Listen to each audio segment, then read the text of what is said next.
ရက်ပေါင်း692ရက်လောက်ဗီဒီယိုမတင်မဲ့ပျောက်သွားတာနေဒီချိန်မှာဗီဒီယိုတင်ဖို့ကျွန်တော်ရောက်လာပါပြီ။ဒါပေမဲ့ဗီဒီယိုမတင်တာနည်းနည်းနီးပါးလောက်ရှိပြီဆိုတော့ဒီ community ကကျွန်တော်တို့နည်းနည်းရောစိတ်သက်ဖြစ်နေပါတယ်။အဲ့တော့ဗီဒီယိုတင်ဖို့ကျွန်တော်ဘာလို့လုပ်ခဲ့ရလဲ။ဘယ်လိုခက်ခဲတွေကိုကျွန်တော်တွေ့ခဲ့ရလဲဆိုတော့ဗီဒီယိုမှာအကုန်လုံးချက်ပြသွားမှာပါ။ like နဲ့ subscribe နေဖို့လုံးဝမမေ့ရအောင်နော်။ကြည့်လိုက်တော့လုံးဝဖြူပြီးတန်နေအောင်။အဲ့မှာတင်ဘာလို့ဖြစ်သွားလဲ။ဆက်လန်အမှဆက်ရပဲ။စောင်းရမ်းမုန်းနေ။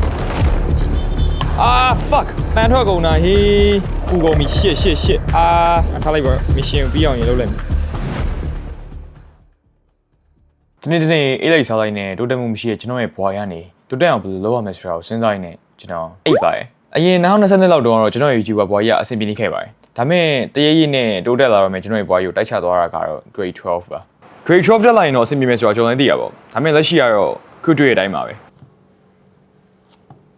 အလုပ်ပြလို့ပါတက္ကသိုလ်ဝင်နေဖြစ်ရတဲ့ကျွန်တော်တယောက်အနေနဲ့ကျောင်းလေးတက်စရာမလိုတော့အလုပ်လည်းမရှိဘူးဆိုပြီးပြင်းတာနဲ့ကျွန်တော်ဖုန်းမဲအသုံးများဖြစ်ပါတယ်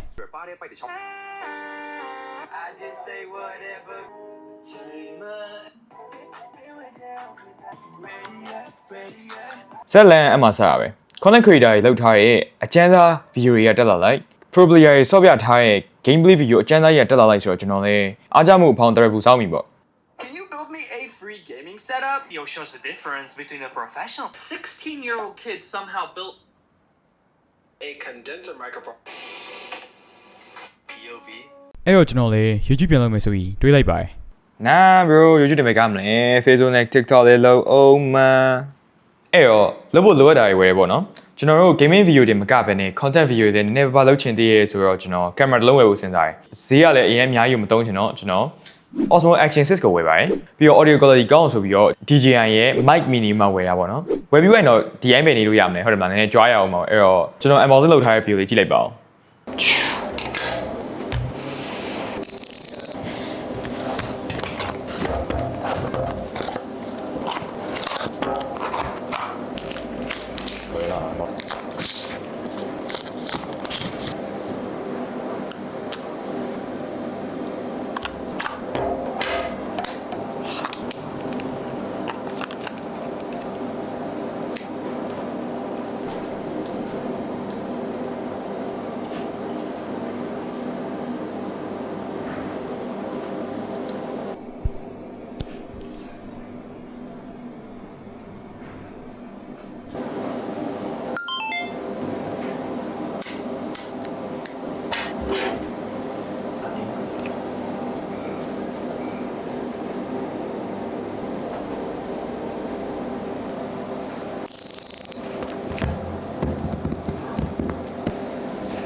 ဝယ်ပြီးရနေတန်းလုပ်မယ်ဆိုပြီးတော့ကျွန်တော်မလုပ်ဖြစ်ပါဘူး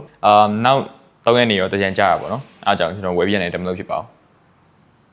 အဲ့ပဲလေဟုတ်တယ်ပြီးတော့ကန်ဆိုးတယ်ပဲပြောရမလားတကြံမှာကျွန်တော်အရင်ကဲလိုက်တာကြောင်မြောင်းစမ်းချောင်း16လမ်းဘာညာအရင်ကဲလိုက်တာကျွန်တော်ရဲ့ဖုန်းလေး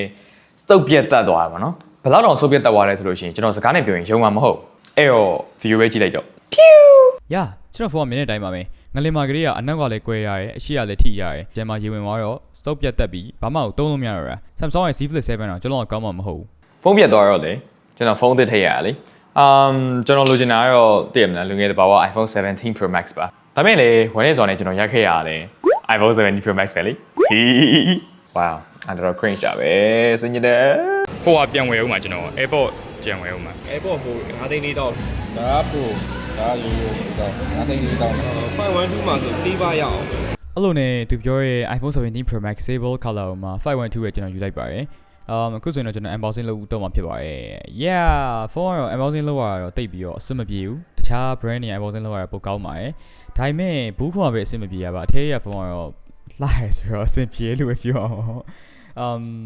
ကြည့်လိုက်တော့လုံးဝဖြူပြီးတန်နေဗီဒီယိုထဲမှာတော့ဒါတိတ်ပြီးတော့မြင်မှာမဟုတ်ဘာလို့လဲဆိုတော့သူတို့ကစပွဲလေးဖြူရပြအဲ့အောင်မှအပေါ်နေပြီးတော့ မီးဆိုင်အပြင်းသားတွေထိုးတာကျွန်တော်လူရဲ့မျက်လုံးနဲ့ကြည့်တော့တော်တော်ကြီးလာပြီမယ်အခုရိုက်နေတဲ့ဖုန်းက S26 Ultra ဆိုတော့ကျွန်တော်လည်းဒီဖုန်းနဲ့တိတ်မရင်းနေရောစက်တင်မချိန်လိုက်ရအောင်ပေါ့နော်ဒါပေမဲ့တော့ color grading တော့ပြန်လုပ်ပေးပါမယ်ခုဆိုရင်တော့ဖုန်းကတော့ရသွားပြီပေါ့နော်ကာဘာတက်ပြီးရော memory တက်ပြီးသွားရင်နောက်မှာတော့တက်ပြီးရဲ့သူကတစ်ချက် show လိုက်ပါတယ်ပြီးရင်တော့အခုကျွန်တော်လက်ထဲရောက်လာပါပြီ let's go အဲ့တော့ bro ပဲစဉ်းစားကြည့်လိုက်တော့ပုံမှန်ဆိုလို့ရှိရင် YouTube လောက်တာအဲ့လောက်ကြီးအရင်ကြီးမပါဘဲနဲ့စလုပ်တဲ့သူတွေများရယ်ပေါ့နော်ဖုန်းတစ်လုံးရှိုံနဲ့ကွန်ပျူတာတစ်လုံးရှိုံနဲ့ YouTube လုပ်လို့ရပါပြီဆိုတဲ့လူတွေများရယ်ဒါပေမဲ့ Great Trophy ကလာကျောင်းသားကြီးတယောက် YouTube လုပ်ဖို့အတွက်စပြီးတော့ရင်းနှီးလိုက်တဲ့ကုန်ကြစည်ကတော်တော်များရယ်ထင်ပါဆုံး camera mic phone ဟုတ်တယ်နော်အဲ့မှာတင်ဒါတော့ဖြစ်သွားပြီအဲ့တော့ကျွန်တော်ဖုန်းဝင်လိုက်တာက4လပိုင်း24ရက်ပစ္စည်းတွေစုံပြီးလို့ပဲပြောရမှာပေါ့ဒါပေမဲ့ကျွန်တော်ဆက်လုပ်ဖြစ်လာဆိုတော့မလုပ်ဖြစ်ဘူး9လပိုင်းဆက်လုပ်မယ်ဆိုပြီးတော့ကျွန်တော်တေးရလိုက်တယ်မလုပ်ဖြစ်ဘူးအဲ့တော့6လပိုင်း9လပိုင်းနဲ့နောက်ဆုံး8လပိုင်းအောင်ရောက်လာတယ် yeah 8လပိုင်းအောင်ရောက်လာတယ်အဲ့တော့ဘာထင်လဲ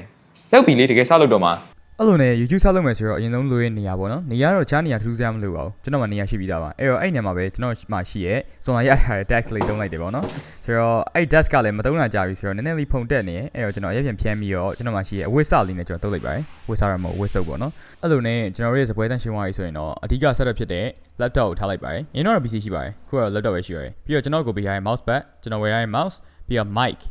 mic stand ကတော့ကျွန်တော်မှငကိုတွေကနည်းနည်းလေးကျိုးနေရပါတော့ကော်ကပ်ပြီးတုံးနေဘာလို့ဆိုတော့အသက်မွေးနိုင်လို့ပြီးတော့ကျွန်တော်စပွဲမှာနားရီထားပါတယ်နည်းနည်းလှအောင်လို့ပေါ့ပြီးရင်တော့ကျွန်တော်မှရှိရ battery ဘူးရယ် net jet ဘူးရယ် phone holder ထားရယ်ပြီးတော့ကျွန်တော်ရဲ့ mic ဘူးထားပါတယ်ခုဆိုတော့ကျွန်တော်ရဲ့ setup ကအကုန်လုံးပြီးသွားပါပြီ accessory တော့အများကြီးမထည့်ရပါဘူးအဓိက laptop ရှိမယ် mic stand နဲ့ mic ရှိမယ် mouse pad နဲ့ mouse ရှိမယ်ပြီးတော့နည်းနည်းလေးတော့ accessory ထည့်ရပါတော့ဒါပေမဲ့လည်းအဲ့လောက်ကြီးဟုတ်နေရတယ်မဟုတ်ပါဘူးအဲ့တော့ကျွန်တော်ဒီမှာ setup ဆင်ပြီးွားလို့အကုန်လုံးပြီးွားကြီးလောက်တော့မယ်လို့ထင်နေရတာတကယ်တော့လူသားရဲ့လူဝင်စင်တာအသိကြဖို့ကောင်းတယ်လူလို့နမ်းမလိုက်နိုင်ဆိုရဲစကားရှိရလေကျွန်တော်ဒီ setup ဆင်ပြီးွားတော့စလုပ်မယ်ဆိုပြီးတော့စဉ်းစားပါတယ်ဒါပေမဲ့ညဘက်တွေကျွန်တော်သုံးကြည့်တော့တခုခုလုံးနေတယ်လို့ခံစားရတယ်အဲ့တော့ကျွန်တော်ဘာလို့နေသေးလဲဆိုပြီးစဉ်းစားကြည့်ရအဖြေကတော့အခုကျွန်တော်ပြတဲ့ footage လေးတစ်ခုကိုကြည့်လိုက်ဟုတ်တယ်မလားလုံးဝမှောင်မဲနေရပဲလေအဲ့တော့ကျွန်တော်လည်း lighting လုပ်ရဆိုပြီးတော့ပတ်စံလေး2သိန်းခွဲလောက်ကင်ပြီးတော့မျိုးရဲထွက်လာခဲ့ပါတယ် lighting ဆိုင်တစ်ဆိုင်အောင်သွားတယ်စင်မပြေဘူးနောက်တစ်ဆိုင်အောင်သွားတယ်စင်ပြေရဲ့ဒါပေမဲ့အဆင်မပြေရဘာလဲဆိုတော့ဈေးပြကျွန်တော်ယူရတာ2သိန်းခွဲကျွန်တော်ရှင်းခဲ့ရ4သိန်း9000ဆိုတော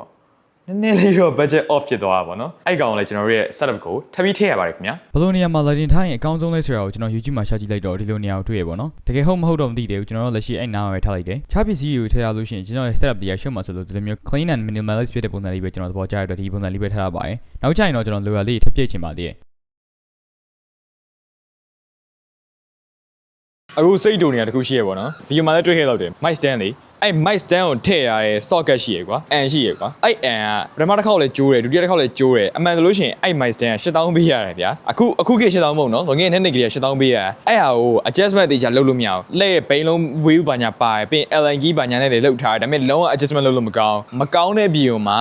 အဲ့တိုင်းရအောင်သုံးနေကြတယ်ဒီခါကျရင် weight မနိုင်ဘူးကျိုးကြအခုဒီမှာဆိုလို့ရှိရင်အဲ့ကောင်ကြီးကကျိုးကြလို့ဒီမှာကျွန်တော်ကော်နဲ့ကပ်ပြီးသုံးနေတာ120နဲ့မှ8စားတာ6ကောက်ရှိပြီဗျာအခုဒီမှာထပ်ပြီးတော့ကွာသွားပြန်ပြီဗီဒီယိုလုံနေတဲ့ဟာကို edit နေနေကွာသွားမကြည့်ဘူး fuck it up အဲ့ကျွန်တော်တစ်ခါကော်နဲ့ပြန်ကဲရအောင်မယ်စောင်းရမ်းမုန်းနေ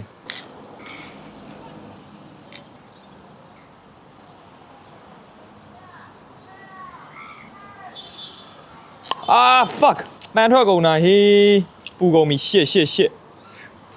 ထားလိုက်ပါမရှင်ပြီးအောင်ရေလုပ်လိုက်မယ်မိုက်ကဘေးရဲ့ပြဿနာပေါ့နော်မိုက်ကဘေးရဲ့ပြဿနာ mic stand ဘေးရဲ့ပြဿနာအဲ့မိုက်ကလည်းပြတ်တော့မှာဆိုတော့မိုက်ကပထမတော့ကျွန်တော် YouTube ပဲကြည့်သေးရဲ့ noise cancellation လုပ်လို့ရတယ်ဒါပေမဲ့ noise cancellation လုပ်လိုက်လို့ရှိရင်ကျွန်တော်အတန်အဲ့လို AI voice လို့ဘာလို့ပြောင်းသွားလို့ကျွန်တော်မကြိုက်လို့လက်ကကတ်နေပြီ fuck ကျွန်တော်အားကုန်3မျိုးတော့ညှင့်နေတယ်ကျွန်တော်လက်ကလောဆယ်ကတ်သွားပြီခွာလို့မရတော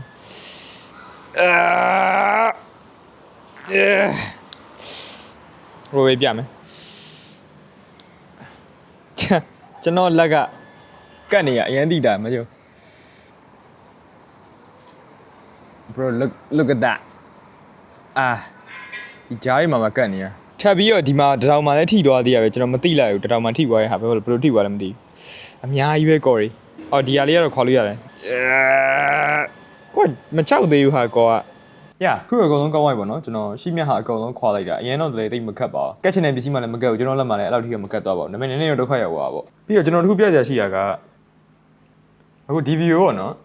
ကျွန်တော် edit နေရတော်တော်များကြီးပြီးသွားပြီပေါ့နော်ရှင်းပြောရင်တပုတ်လုံးပြီးပါပဲ အဲ့တော့အဓိကပြောစရာရှိတာကကျွန်တော်အခုဒီဗီဒီယိုကိုတင်တာက25ရက်နေ့ဖြစ်လိမ့်မယ်။နောက်ပြန်26ပြီးလို့28ရက်မြောက်နေ့ကျရင် Minecraft video တစ်ပုဒ်လာပါမယ်။အဲ့ video လုပ်ဖို့အတွက်ကျွန်တော်တော်တော်လေးအချိန်ပေးခဲ့ရဖြစ်တဲ့အတွက်ကြောင့်မလို့အဲ့ video ကိုလက်မလွန်နဲ့စောင့်ကြည့်ကြဖို့ကျွန်တော်ပြောချင်ပါတယ်။တကယ်လို့ကိုက28ရက်နေ့နောက်ပိုင်းမှာကြည့်နေဆိုလို့ရှိရင်လည်းဒီနားလေးမှာဖြစ်ဖြစ်ဒီနားလေးမှာဖြစ်ဖြစ်ဒါမှမဟုတ်လည်းကျွန်တော်မျက်နှာကြီးပေါ်မှာဖြစ်ဖြစ်အဲ့ video လေးကိုမြင်ရလိမ့်မယ်ပေါ့နော်။ click ပြီးကြည့်လို့ရပါတယ်။ဒါပေမဲ့ဒီ video တင်တဲ့နေ့25ရက်နေ့မှာကြည့်နေဆိုရင်တော့29ရက်နေ့မှာစောင့်ကြည့်ပေးဖို့ပြောချင်ပါတယ်။ကျောင်းဆိုင်တဲ့ချိန်2နာရီခွဲ3နာရီခွဲလောက်ဆိုကောင်းမလား။ Yeah 3နာရီကျွန်တော်တင်လိုက်မယ်။ကြည့်ရှုပေးကြကြလို့ကျေးဇူးတင်ပါတယ်။ next video မှာပြန်တွေ့မယ် like နဲ့ subscribe နေဖို့လုံးဝမမေ့ရဘူးနော်